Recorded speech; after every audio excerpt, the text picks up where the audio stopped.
Welcome back to Epic Voyages Radio. This is Alan B. Smith, your host tonight. That was It Began in Africa by the Chemical Brothers, taking us out of the break because it began in Africa.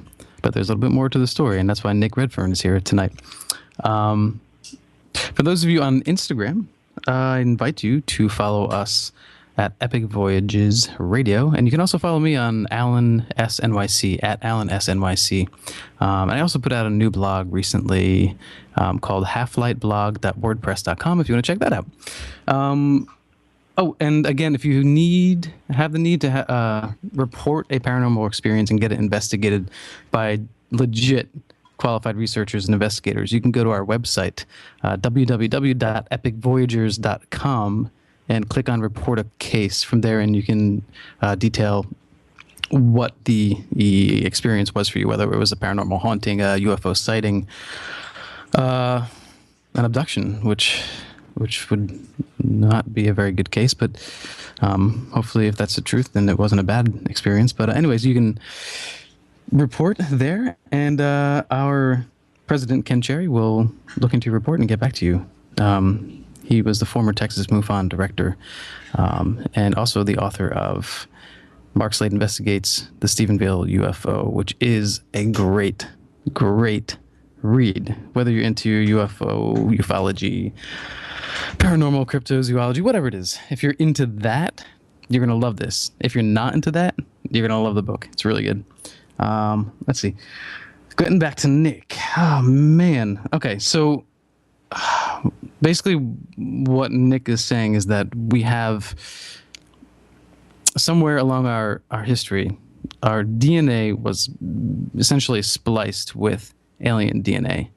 And I wanted to ask Nick, do you think that this is something that was like a literal genetic intervention as in the scientific sense that we have now? So I'm just going to ask you again to check us out at www.epicvoyagers.com, where we just launched our new website. Well, it's the same website, just relaunched, and it looks pretty cool. Okay, so later on in the show, once we get Nick Redfern back on the line, either it's him or it's me, but once we get him back on the line and we get talking again, you can call in during the last half hour at 888-919-2355. That's 888-919-2355. And then press option 1, or you can call the studio at Inception Radio Network through Skype, and you can do that anywhere around the world, which is a lot easier than doing the telephone number. If you're calling from a cell phone from abroad, you definitely can use Skype, and it is free, which is great. We love free. So, all right, so we're talking Bloodline of the Gods with Nick Redfern. So this is what I've got so far. Thousands of years ago, tens of thousands of years ago, we had multiple groups of humans living. For example, you had Homo habilis, Homo rudolfensis, Homo erectus, Homo neanderthalensis, and Homo sapiens adulti, Denisova hominis, Homo sapiens sapiens, blah, blah, blah, blah. Okay, so you have all these species. Somewhere along the line, one of these species, if not Homo sapien itself, one of these species had their DNA altered. And the crazy thing here is scientists, don't know why this is. They don't know why there's people with a Rh negative bloodline. The Rh negative bloodline does not come from the rhesus monkey, which is our common thread, our common bloodline that connects us back. So where did the Rh negative bloodline come from? We're going to get Nick back on here in just a sec. So he can answer that question a lot better than I can. I can sit here and speculate all night long, but Nick, are you there? Yeah. All right, great. I was trying to fill in for you, but I don't think I could do quite as good. So let's just jump right back into where we left off. So we were talking about species earlier and where the DNA may have come into play. Well, yeah. I mean, this sort of most of the sort of work that's been done in this area, sort of theorizing with the Cro-Magnons and slave races, etc., was done by Zecharia Sitchin, who I point out in the book that if you're going to look at these theories, Sitchin is someone whose work you have to look at because he was sort of primary person who was addressing these issues. Certainly not the Rh negative one, but the idea of ancient manipulation in connection with the so-called Anunnaki, as they become known. And the Anunnaki, there's a lot of people hear about them, a lot of stories, and people say, well, who are they, or who were they? Now, the Anunnaki were sort of legendary figures, if you like, within the teachings of the ancient Babylonians, the Assyrians, and the Sumerians. And much of this sort of culture revolved around what is today southern Iraq, and which is one of the earliest points that we found so far, where sort of early man, modern day man at least, started to settle around about 5,500 BC. And again, it comes down to this issue of interpretation. Were the Anunnaki just the stuff of legend? Were they gods? Was it a god? Were they extraterrestrials? But a lot of the stories and the interpretations and translations of the texts and theories on the Anunnaki certainly in the last few years have pushed things down an extraterrestrial path. The idea of this sort of super race coming here essentially to turn the planet into a resource and upgrade an early type of primitive human that could be used essentially as a slave race for them. And of course this then brings into play, like we said earlier, the theories about or the legends and stories in religious accounts of the gods coming down and taking human wives, that sort of thing. And then you have these stories of like the legendary men of renown and people in the Bible, for example, who lived for extraordinary long lifespans, 900 years or whatever, like Methuselah and Noah and so on. And of course, you can just place that into a mythology context, or you can place it into sort of an extraterrestrial context, as some people have done. And so I point this out in the book, that again, we're dealing with sort of theories to try and understand the nature of why we have this blood enigma. Now, one of the interesting things that I point out in the book, and again it sort of lends some credence, is this the whole idea of how Eve in the Christian Bible was supposedly born out of Adam's rib. Now, I don't personally believe that God waved his hand and Adam's rib was turned into Eve. I'm not being sarcastic. I just honestly don't believe something like that could happen. I don't think someone's rib can be changed into a person by the stroke of a finger or whatever, But what's interesting, if you read the English translation, what it says is that it literally states Adam was placed into a state of like great sleep. And one of his ribs was removed, which was then turned into Eve. Now, in the original text, if you read the original text before they translated into English, the term for rib in the Old Hebrew text is actually the same word for the side of the body, not just the rib. Mm-hmm. So we could be talking about the great sleep, that extraterrestrials anesthetized Adam, knocked him out. I mean, what else does a great sleep sound like, Sure, and then his rib was taken, or part of his skin was taken, or cells, while he was in this anesthetized state. Mm-hmm. And that may then that genetic material may have been spliced with the genetic materials of an early human, and then over several periodic generations, the upgrading of the human species began to take shape. It wouldn't have been something overnight or immediate, but a civilization with a sufficiently advanced technology far beyond ours might well be able to perform genetic experimentation, gene splicing of the type we're now beginning to develop, but tens of thousands of years ago. And, regardless of whether people think I'm talking the truth or heresy, the fact is you can interpret God placing Adam into a state of a great sleep and then removing his rib. That does sound like a surgical procedure, Mm-hmm. Well, that's like what we were saying before with The Hobbit. I mean, you look at the stories in mythology, there actually is some truth to it. And so you're, in a way, sort of supporting your theory using myth, right? Yeah, I mean, that's what I feel the responsible thing to do is to is to try and find things like this that correlate and that have a parallel with what we can, see what we're doing in our world today, and then it becomes far more plausible to understand how, perhaps in the distant past, somebody else was doing exactly the same kind of thing that we're doing. I mean, you only have to look at the way our technology is developing to see how significant laws have been put into place to try and prevent the alteration or the splicing of genetic materials. A perfect example, a couple of years ago, back in the UK, there was a huge outcry when it was found that experimentation was being undertaken on human fetuses. Now, that actually can go on in the UK. It's legal, providing the fetuses are destroyed after a short period, just literally a matter of days. They can't be sort of, brought forth and continue to grow. But what scientists were doing were actually trying to splice human DNA and animal DNA into these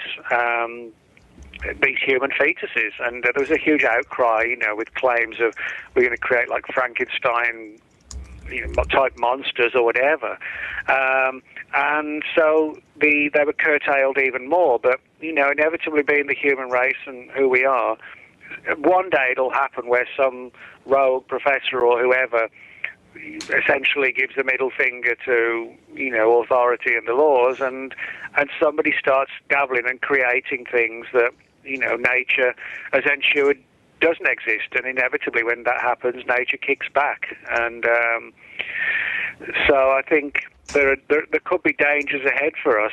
Ironically, we could be following in the same paths unknowingly as ancient extraterrestrials tens of thousands of years ago. And you mentioned the Bible. I think most scholars would at least agree that there is a strong historical base for the Bible. But you mentioned the Anunnaki. With the Anunnaki came the whole backstory. Are you basing it on Zecharia Sitchin's work or other Sumerian researchers' work? Well, it's a bit of both. I mean, you see, the Sitchin's work and his theories are based upon partly his own interpretations, but also his interpretation of the interpretations of the original text and legends. So, it's sort of a complicated story in terms of, who actually knew the truth or knows the truth, whatever the truth might be. And I think this is, as I point out, this is the big problem. We're sort of, I don't want to sort of repeat myself, but we are kind of in a position where we're putting together fragments of the story, fragments that seem to make sense, like with the Basque connection with the RH blood, and then the Basque connection to the Cro-Magnons, and the proliferation of RH negatives in the areas where the Cro-Magnons lived. We can make those kind of connections. That's the same sort of thing with the Anunnaki. The idea or the scenario of how we can interpret this in different ways. But certainly it was Sitchin who paved the way, and also people like, for example, the late Lloyd Pye, who also looked into this issue of early humans and genetic manipulation, and this sort of all tied in with his, which I don't talk about in the books, it's an entirely different thing, but or possibly a different thing, this whole the Star Child skull controversy. We got things like that, which Lloyd was heavily involved in. And I knew Lloyd quite well. I met him several times at conferences and hung out with him for a week once. I think it was back in 2001, and had a lot of interesting conversations with him. And he was on sort of this similar pathway of looking into early human origins. So there've been people like Lloyd, like Zecharia Sitchin, and of course numerous people for decades even have sort of study biblical accounts. Now, as I said, I'm not a particularly religious person, but even I, admit that there's no doubt that certain events portrayed in the Bible are historical events. There's no doubt about that. It's like with the flood legends, which I bring those into the book. You can find numerous religious texts all around the world of cultures having legends of massive floods that decimated the planet and humanity was forced to start over again and things like this. You know, you have the biblical story of Noah, then you have the Epic of Gilgamesh, which, you know, is an earlier similar story. Native American legend tells of how, you know, they were saved by you know, they built these canoes to survive the floods. You can find flood legends in Ireland. So, in other words, I think there probably were spectacular and, you know, planet-wide deluges and destruction, you know, in the distant past, and it could have had such a significant event on, you know, on the planet that entire early civilizations could have been destroyed that we know nothing about. So there's no doubt that, you know, there's a basis in history with a lot of this, but it's how we interpret it. I mean, a classic example being something like Ezekiel's wheel in the Bible that, you know, is a sort of cherished part of the Bible for people who, you know, accept the Bible. And then you have people like Joseph Blumrich, who worked for NASA, who wrote an entire book called The Spaceships of Ezekiel, which said, no, you know, these are aliens. So, you know, that's the challenge we have is trying to figure out who's right or who's partly right and when. Do you think that Zecharia Sitchin was over-interpreting what some of the yeah. You do? Okay. Well, yeah, I mean, what I did with the book, I mean, obviously, I think the book's about 240 pages, something like that, of which roughly about 30 or 35 are focused on the Anunnaki, then the rest of it sort of gets into alien abductions, hybrid children, black-eyed children, and things like that. But, you know, I point out that we need to be careful about how we, you know, accept Sitchin's work, but also, you know, there's a lot of things that I think he was totally wide of the mark, and I won't say he was speculating. It was more, you know, I think he was just looking at things and coming to a different conclusion, but where I guess just a different approach to me. Where he came to a conclusion, I would be more wary about saying, well, that's a conclusion. It's more along the lines of a theory. So I tended to focus on the areas where I felt he actually had made a good case. The idea that if you look at these old stories of the, you know, the Anunnaki coming down and helping people and teaching them and, you know, bringing new technologies, I think he made a good case in suggesting you could apply that scenario to an ancient visiting extraterrestrial race. I felt there were other areas where, you know, it was more along the lines of a theory, but it was less supported by hard facts. It doesn't mean the hard facts didn't exist. It was just I didn't see them. It was more speculative, you know. Okay, so weeding through all the different resources that you have, whether it's Sitchin or some other person's translation of Sumerian text or the Bible or the Torah, whatever it is there anything in particular that you found that led you on a path to connect the dots with the RH? Yeah, well, I guess for me, one of the most important things, and I mean, you know, I mentioned that sort of in the 240-page book, the Anunnaki cover about 30, 40 pages. The reason being that the rest of the book really, it was you know, that part was a springboard more to the more present day. And this, I think, for me, I won't say it was a smoking gun, but it was the closest thing you could get to it when I started to look into the RH negatives of today and the UFO field. Now, of course, it's one thing to do research into the Anunnaki and the Cro-Magnons, but we're limited because of the sheer distant, you know, time frames involved. But when it came to things like when it comes to RH negative blood today, abductees and UFOs, we can do a hell of a lot more work because the people who are implicated and involved are still around. Now, I'll give you a good example of something of what I mean by this. Every year, you know, a small percentage of the population is born with an extra vertebra in their back. And, you know, most people wouldn't even know it. I mean, for all I know, I might have one, but it doesn't mean anything special. But unless you have back surgery and the doctor actually happened to mention it to you, you wouldn't know. It doesn't cause any issues normally. Sure. But there's a slightly higher level of, or significantly higher level of people who are RH negative born with an extra vertebra. Now, what's interesting about this is that, without doubt, the most famous alien abduction story is the Betty and Barney Hill case. We know it wasn't, with hindsight, we know today it wasn't the first one. We've got earlier cases since then that have come forward. But it was certainly, I think it will go down in history as the most famous one because it was the first widely known one. And John Fuller in 1966 wrote his book, The Interrupted Journey. Sure, well, not unlike Roswell, yeah. Yeah, well, the Hills were travelling back from Canada on vacation, heading back home to New Hampshire, September 61. Had this weird experience, which was a combination of seeing a strange light and this thing in the sky getting closer, seeing this craft, creatures inside, a missing time, getting home and realising that something had gone on, that they couldn't figure it out entirely. Both started to have bad dreams and nightmares, and eventually Betty and Barney decided to have regressive hypnosis. Now, one of the things that Barney Hill said, and bear in mind this was the early 60s, long before this issue of Rh negatives and extra vertebrae and abductees has been spoken about, Barney Hill said that the aliens kept rubbing their fingers up and down his spine, and he said that he felt with hindsight that they were counting his vertebrae, which, you know, given what we know today and what's been said today, that's kind of intriguing that more than 52 years ago now,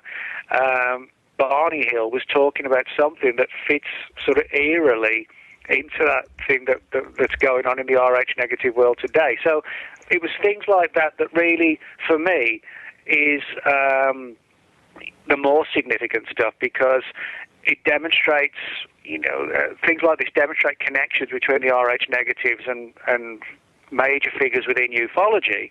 And then so I use that argument as sort of a springboard to help bolster the earlier times and things like that. And as I said, I think that's the only way we can do it. But I mean, for example, I interviewed a lot of people for the book who are Rh negative, some of who were happy about the stories being told, others who didn't want the stories being told, but they were all happy to talk to me, you know, providing that either they wanted the storytelling or they didn't. You know, I don't publish stories from people if they don't want them to appear, obviously. But I spoke to probably altogether, I would say, probably low 20s, sort of 21, 22, 23 people. That's a lot of people. Nick, why don't we hold it there? We'll pick it up. Because this is really interesting, a sort of nefarious part of the story, perhaps. So we're talking to Nick Redfern about his book, Bloodline of the Gods. This is really fascinating. What's in your blood and what story does it tell? And how does it reflect on us today and the bloodline that may be the ruling class? This is Epic Voyages Radio. This is Alan B. Smith, your host. We'll be right back.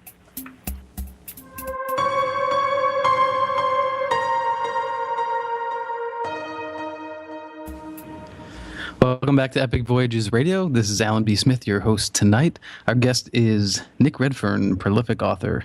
And taking us out of the break, that was a music actually by a friend of mine, a good friend of mine, Nathan Daniels. And it's Take Me From the Darkness. And you can actually find his music at soundcloud.com/Velvet Invasion Sound. He's a great friend of mine, and we've worked on a lot of projects, video projects together where he's done the music and the sound. So thank you to Nate if you're listening tonight, man. All right, yeah, so this is the last half hour.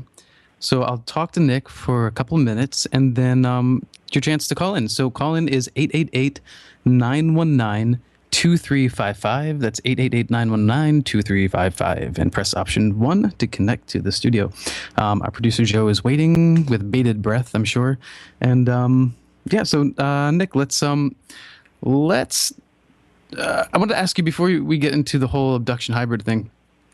So it is the blood type negative type, Rh negative type. Is there a connection, a direct connection that you can see between the ruling class now? Well, yeah, I mean, this is an interesting angle because, you know, we hear a lot of stories about the ruling class and aliens ruling the world and all that kind of thing. And although I don't think that is literally what's going on in terms of, you know, for example, I don't believe these stories at all, like the British royal family are shape-shifting reptiles. I think that's just not, I think it'd make a great story, but I think it's just nonsense. I just don't believe that at all. But what is interesting is that the British royal family does have the Rh negative strain running through it, at significant levels.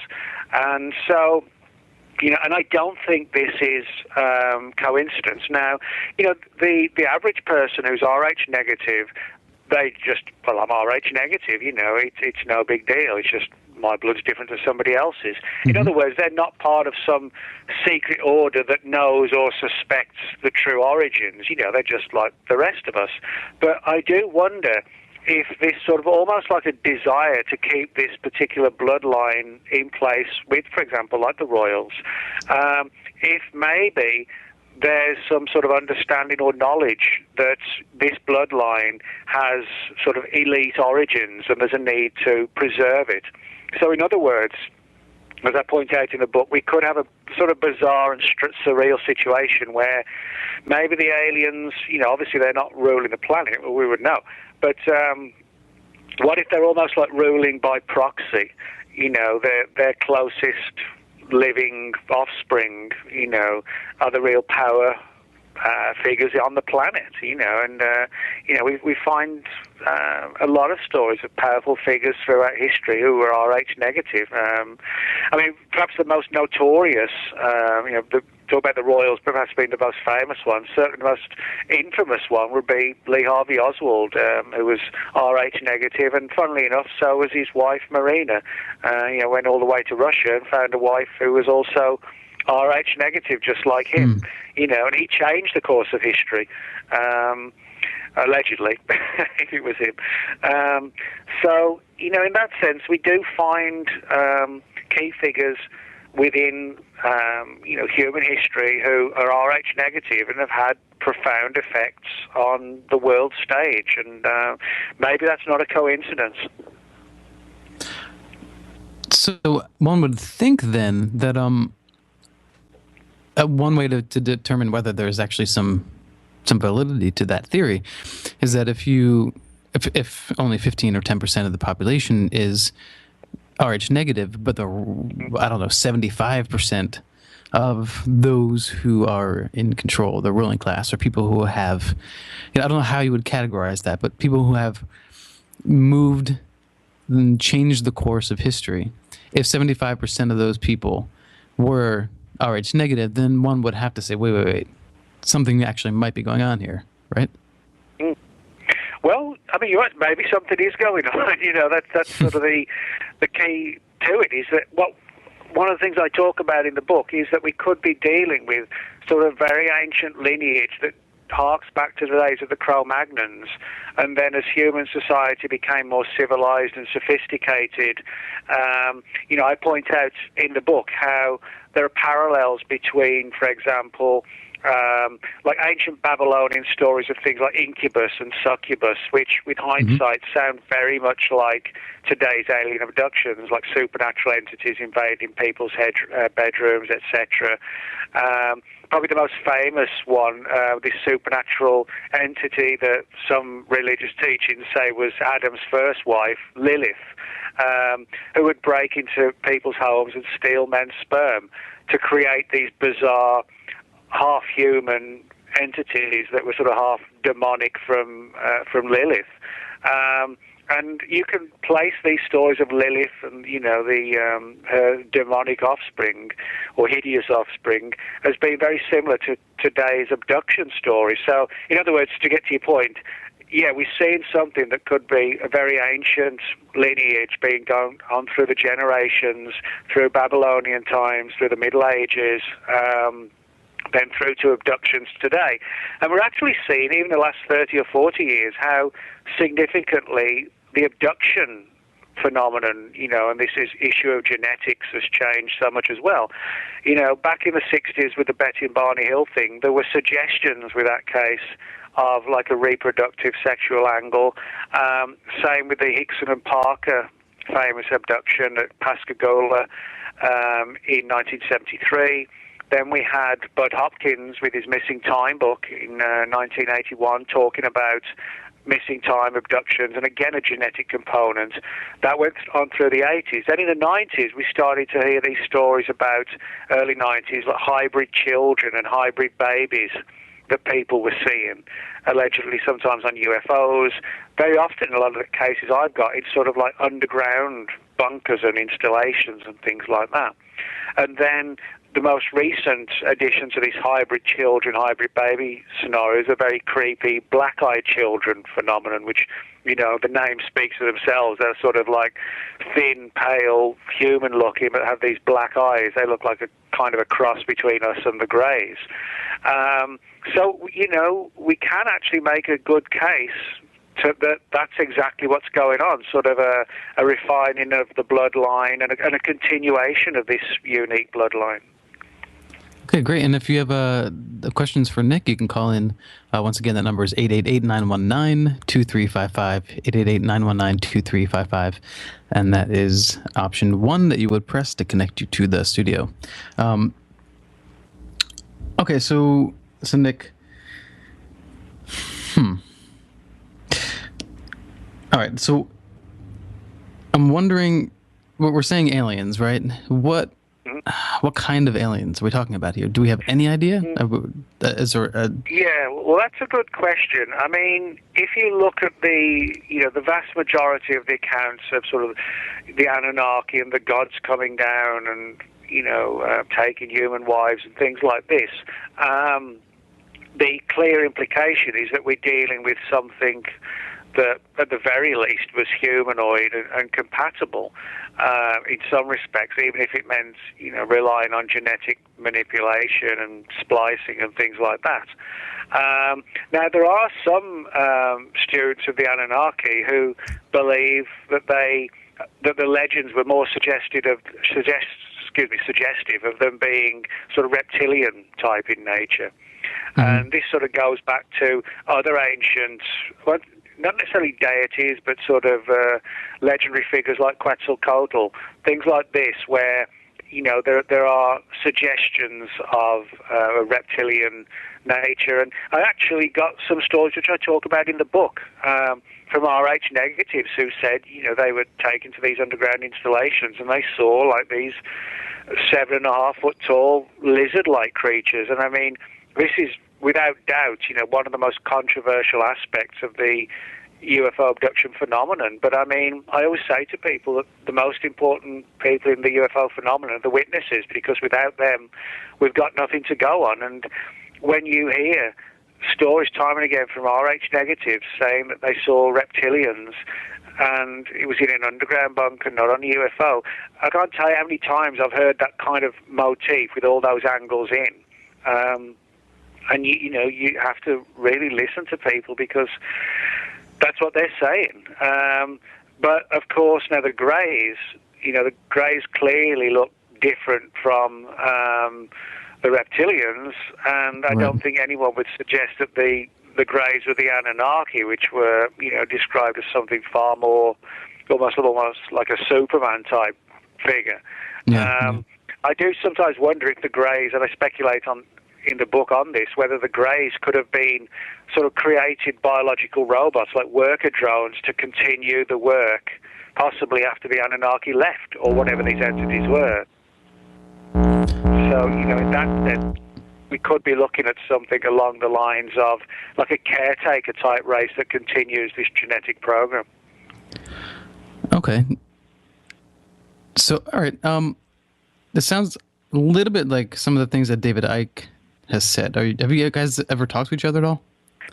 No, I've seen him lecture, and some of the things I do, I think there's sort of stuff to do with like elite societies and things like that, and who's sort of ruling the world and or influencing different directions in which society goes.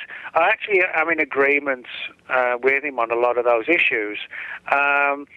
There's other ones. I mean, the big one that everybody talks about is, the royals, etc. I don't think the royals are literal extraterrestrial beings, but I do think there's a chance, the idea that they're aware, that they are fully aware that they're from some sort of ancient lineage that has to be preserved. It just sort of is. It's not. Do you think that they may not actually be aware of this?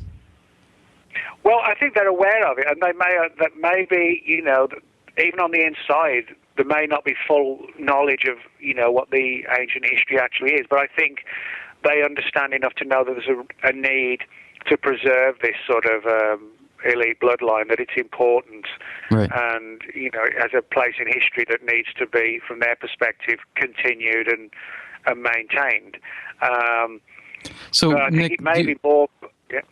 Oh no, yeah. I just wanted to ask, as the fetus develops, right in the womb, we all in the early stage start off with this sort of reptilian tail, Mm-hmm. right? Yeah, And so, right. and that's regardless of whether you're Rh negative or Rh positive. Is that correct? Yeah, like the human fetus actually goes through various stages of like sort of mammalian, reptilian, until But it it is finally interesting. develops after some. Yeah, yeah. I mean, it's just really fascinating that you're making this bloodline connection, and then this is in our face. Okay, so Nick, we actually have a caller on the line to take a question from you. Oh no, I'm just kidding. They just hung up, so we just lost them. All right. Never mind. Maybe they'll call back. Hopefully. Yeah. So the reptilian connection would sort of make sense. I mean, not that I know anything about the DNA of greys at all, but you have to assume that there would be easier to be interbred with perhaps a reptilian species if that's our own lineage, right? Yeah, I mean, it's not so much, that they could literally mate with us today. I don't think that's a possibility. But the idea of sort of splicing and, gene splicing, genetic manipulation, I think that's sort of far more on the cards. And I mean, in our society today, scientists, research has been done, quite successful research, and I say this unfortunately, into things like creating artificial wombs where, a woman, perhaps in the quite near future, who knows when, could actually not give birth anymore. You grow your baby in a tank, and after 9 months, it pops out, And although a lot of research has been done to suggest this will actually one day be 100% successful, the big question is whether it should actually, be attempted, because one of the concerns that some scientists have had who've looked into this is the idea of, could it destroy the sort of the unique bonding process that develops between the mother and the baby as the baby's growing, this emotional tie? Or is it going to be like, it's like going along to your local Walmart and picking up a packet of cornflakes off the shelf. You just pick your baby up and take it home. And I sometimes wonder if we might be doomed to sort of follow the same path that perhaps the Greys have done. We often see stories about abductees and also Rh negative abductees being taken on board UFOs, where the Greys try and encourage the abductees to play with these hybrid kids. And why aren't the Greys doing it themselves? Well, maybe they've lost that connection. They don't even understand the emotional connection that should exist, and so they're reliant on us to do it for them. That could be us 5,000 years from now if we just create designer babies in factories, Yeah, Nick, I actually just got a question on my cell phone via text. So the Rh negative type, have you heard anything about them perhaps being more sensitive in a sense of energy and life force? Like a psychic sense, you mean? Yeah. Oh, yeah, that's a good point to bring up, because there's a lot of issues with the Rh negatives, even if they're not, at the time aware they are Rh negative. For example, there are a lot of abductees who are Rh negative and contactees, and also a lot of people who haven't had experiences but feel driven towards the UFO subject and feel they've got to look for the answers. Yeah. Well, how can one find out? Is it an easy test to take?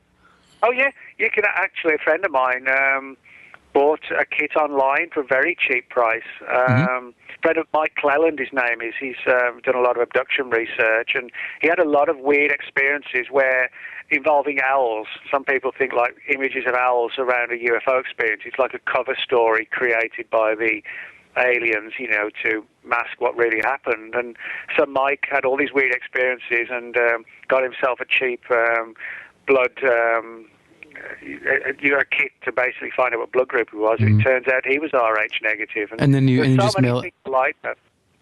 Yeah, and you just mail it back out. Is that how it works? You know, I'm not 100% sure. I think it's just a kit that you use at home, kind of like a pregnancy kit. Oh, that's great. That's really easy. Yeah.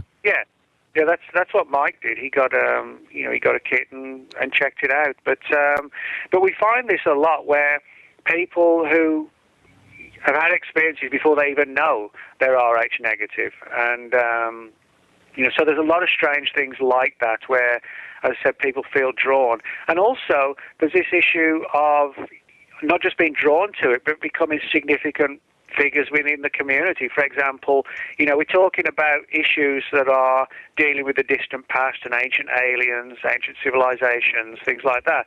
Well, it turns out that two of the world's most famous authors on ancient mysteries and ancient aliens are Rh negative. One is Eric von Daniken, and the other is Brad Steiger. Also, the late Robert Anton Wilson, who was very interested in accounts of ancient astronaut stories tied to the Egyptians. Well, Robert Anton Wilson was Rh negative too. So this has given rise to the idea of almost like an inherited subconscious memory, sort of vaguely knowing that you're following this for a reason, but not being fully sure why, because it's so deeply encoded in your subconscious rather than being something at the forefront of your mind. Yeah, I'm going to have to think about taking this test. This is really, really cool. You might get a shock. Yeah, I mean, anybody out there can find out. Yeah, anyone can find out if they lean more towards alien or human. I love that. Yeah. So, cool. People keep asking me now, what group are you? And when I tell them, I actually haven't checked yet. They don't believe me. It's like, well, of course you've checked. You must have done. But I actually haven't got round to it, but I ought to. Oh, well, you have to. You wrote this book. Yeah, exactly. Well, you don't have to. It would be really cool to find out, Nick. No, I ought to, though. I should do.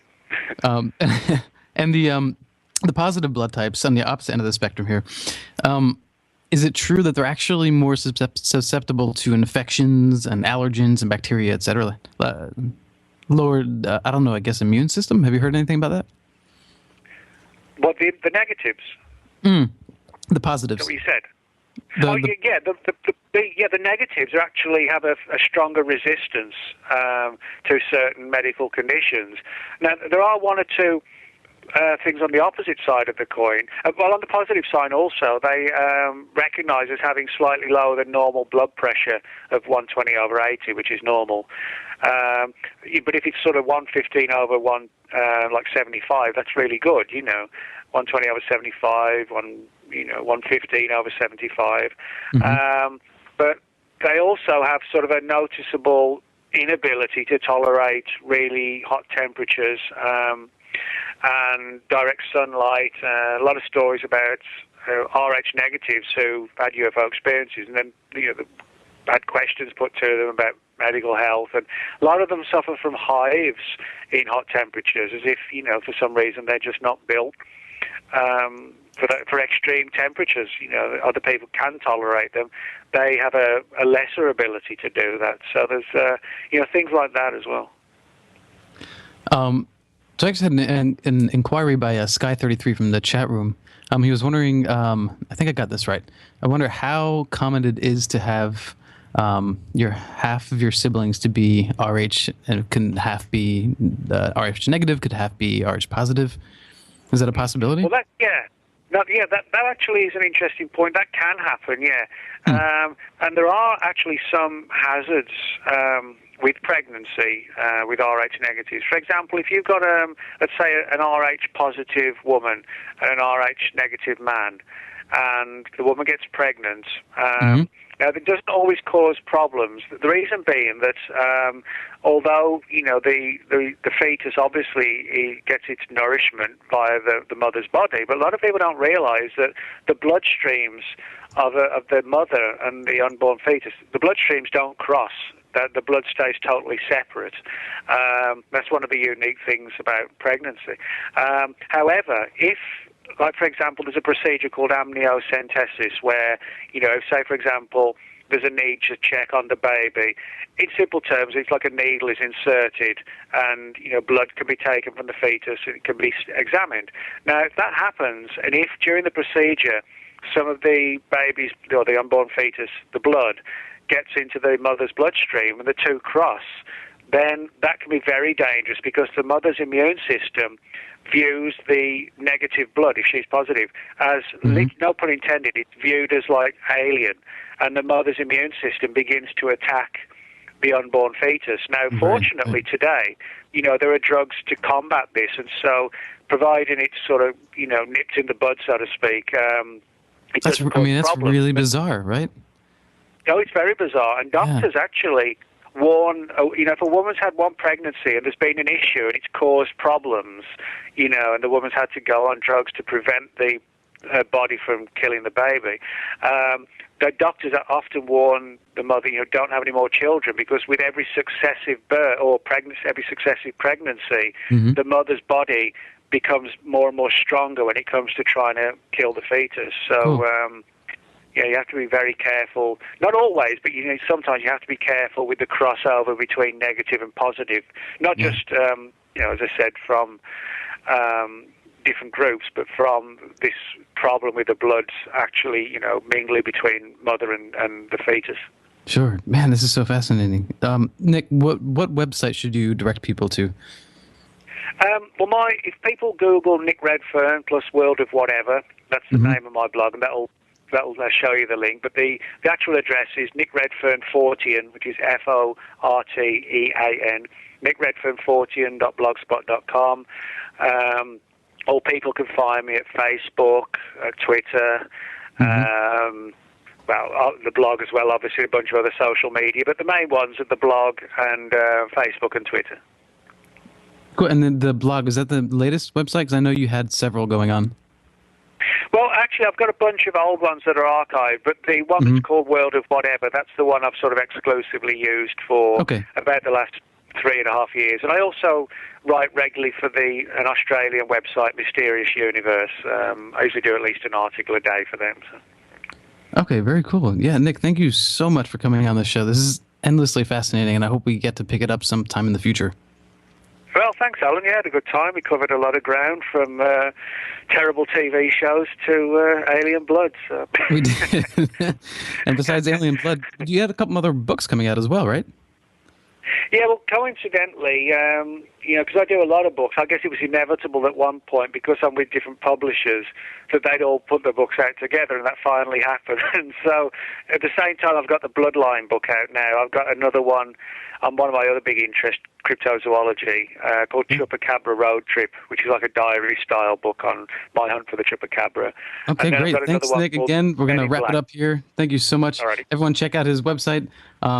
This is Epic Voyages Radio. I'm Alan B. Smith. That's it for Epic Voyages. If the spirit moves you, follow us on Instagram, which is at Epic Voyages Radio. And special thanks to Ken Cherry from Epic and our Iron producer, Joe Champion. Good night, everyone, and let the mystery take you.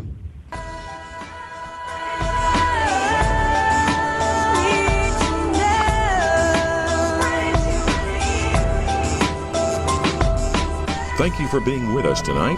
Please join us again next Monday evening for Extraordinary Phenomena Investigations Council's Epic Voyages. I'm Roger Peacock for Epic. Until next time.